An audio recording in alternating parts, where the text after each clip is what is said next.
The Drone War, HOA versus Privacy, One Man's Battle for Peace. Introduction. The calm before the storm. It was just another lazy Saturday morning. I was out on my porch, sipping coffee in my old, worn-out pajamas, enjoying the peace of my suburban home. The sun was barely up, and I had nowhere to be.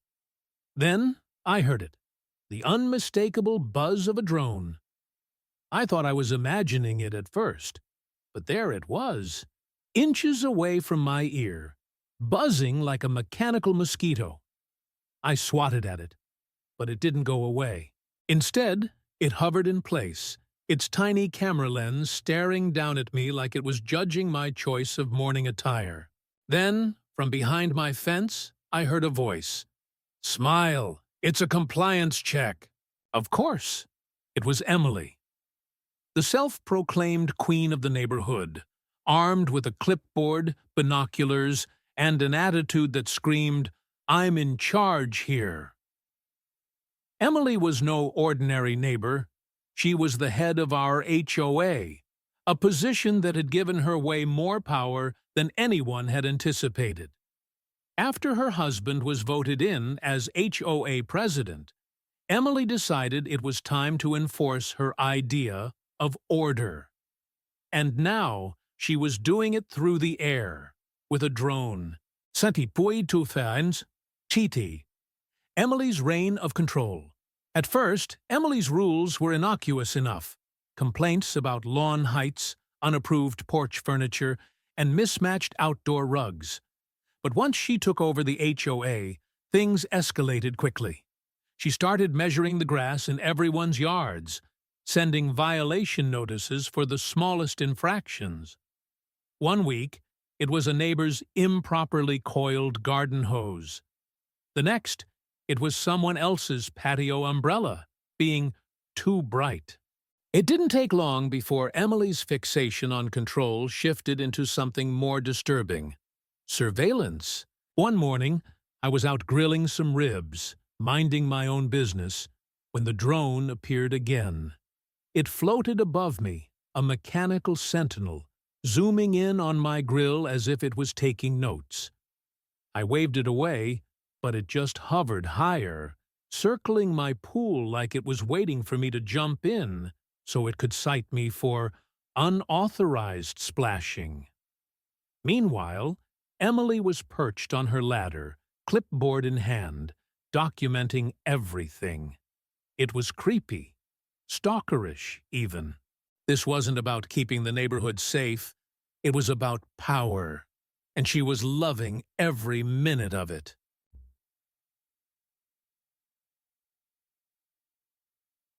The breaking point. The next few days felt like an episode of a dystopian thriller. Every time I stepped outside, the drone was there, hovering overhead, filming my backyard like I was some kind of criminal. It wasn't just me. Emily had turned our neighborhood into her own personal surveillance state. My neighbor Dan told me the drone had been hovering outside his kitchen window while he was cooking breakfast. Another neighbor said it followed her dog around the yard during its bathroom break. I had to do something. I couldn't let this continue. I knew that flying a drone over private property without consent was a legal gray area, and the thought of Emily using it to spy on my personal life made my skin crawl. I did some research, lots of research, and learned about jamming signals and RF interference. This was it. I was going to take that drone down. Invade, the counterattack. I began working on my plan, assembling a custom jammer. My neighbor Rick, a retired techie, helped me fine-tune it. We set it to interfere with the drone's signal, ensuring it would crash in a spectacular, undeniable way. Emily wasn't going to know what hit her. Then, one fateful afternoon, it happened. The drone appeared as expected, buzzing overhead.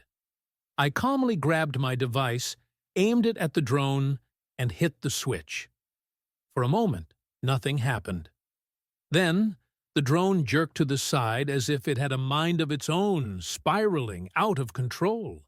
It crashed right into the pine tree in Emily's yard, then plummeted to the ground like a stunned bird.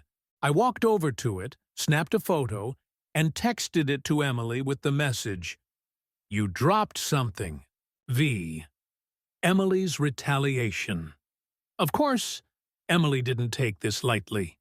She was furious, but she didn't respond right away. For a couple of days it was blissfully quiet. No drones, no violation notices, no passive-aggressive remarks. But it didn't last. On the third day, I saw Emily in her garage, hunched over a table surrounded by wires and tools. She was rebuilding the drone.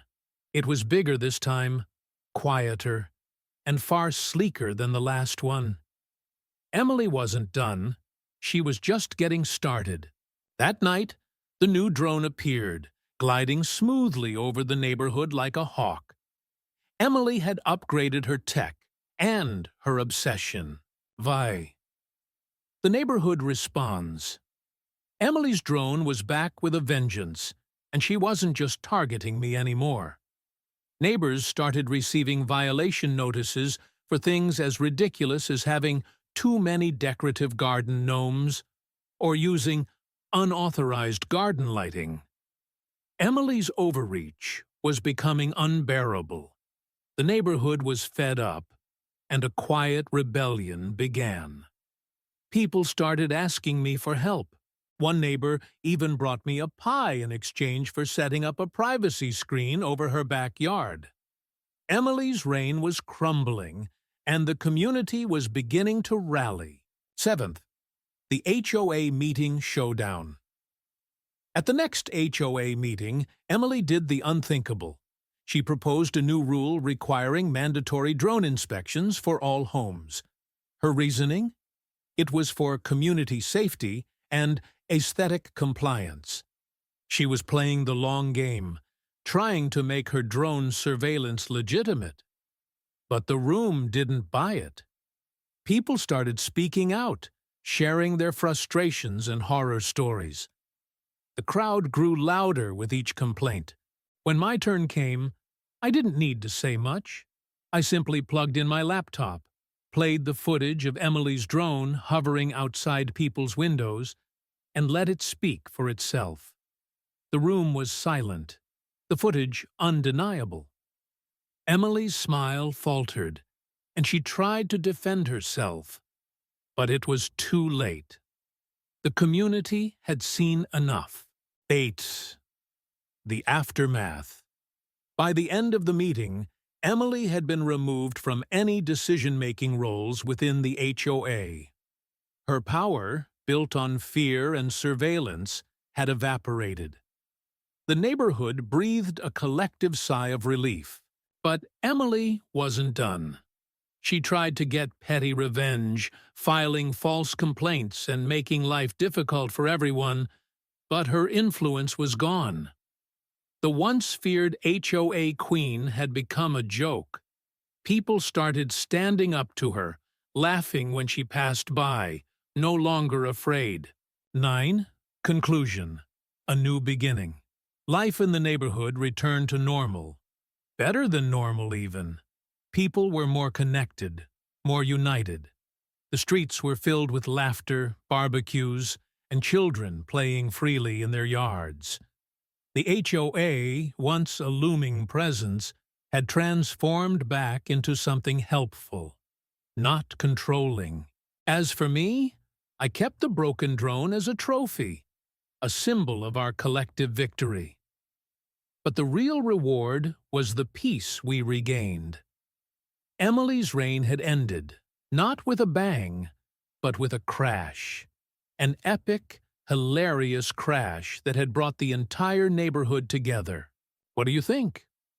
Was I wrong to take matters into my own hands? Did I cross the line with my retaliation? Or was it just the right thing to do? Drop your thoughts in the comments. I'd love to hear your opinions on privacy, control, and how far you'd go to protect your peace.